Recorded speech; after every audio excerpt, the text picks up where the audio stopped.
လမ်းပေါ်မှာကျနေတဲ့ပတ်စံ900 1000တောင်ကျွန်တော်တို့သတိထားကောက်မိကြသေးတာပဲတခါတလေကျွန်တော်တို့စိတ်ဓာတ်တွေ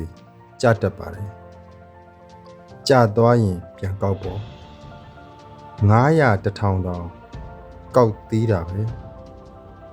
ကျွန်တော်တို့စိတ်တွေကငွေ900 1000ထက်ပိုတန်ဖိုးရှိပါတယ်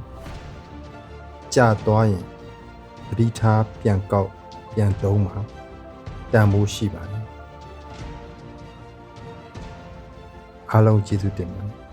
နောက်ဗီဒီယိုမှာပြန်ဆုံမယ်